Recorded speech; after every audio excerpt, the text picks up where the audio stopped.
সকলকে স্বাগতম জানাচ্ছি কুকিং ব্লগের আরেকটি রেসিপিতে। এলোচি শাক ভাজি রেসিপিটি ধাপে ধাপে দেখার অনুরোধ রইল।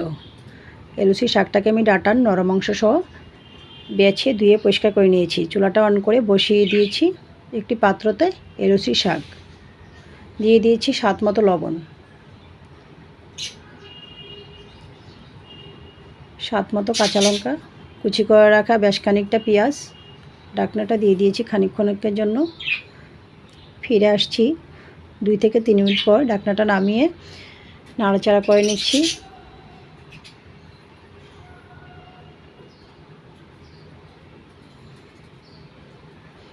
আবারও ঢাকনাটা দিয়ে দিয়েছি।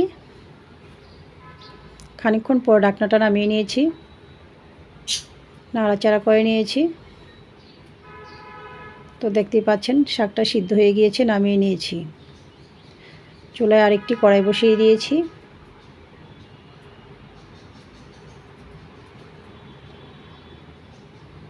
কড়াই গরম হওয়ার পর তেল দিয়েছি, শুকনো লঙ্কা দিয়েছি,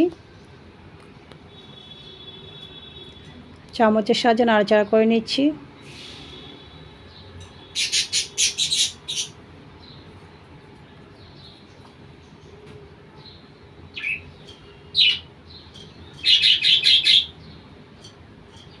তো মরিচটা খানিকটা ভাজি হওয়ার পর আমি দিয়ে দিয়েছি থেতো করে রাখা রসুন, চামচের সাহায্যে নাড়াচাড়া করে নিয়েছি।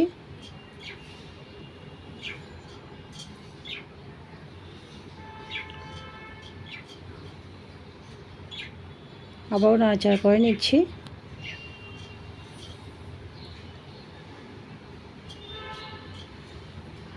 রসুনটা ভাজি হওয়ার পর আমি এই মুহূর্তে অ্যাড করে দেব সিদ্ধ করে রাখা এলোচি শাক।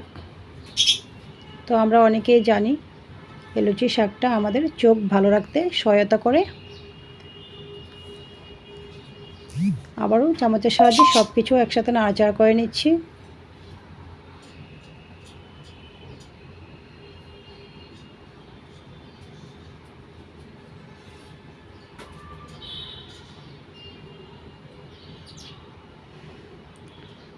তো নাড়াচাড়া করে নিয়েছি, রান্নাটা রেডি হয়ে গেছে। ভালো লাগলে অবশ্যই চ্যানেলটা সাবস্ক্রাইব করে সাথেই থাকার অনুরোধ রইল। সকলকে ধন্যবাদ।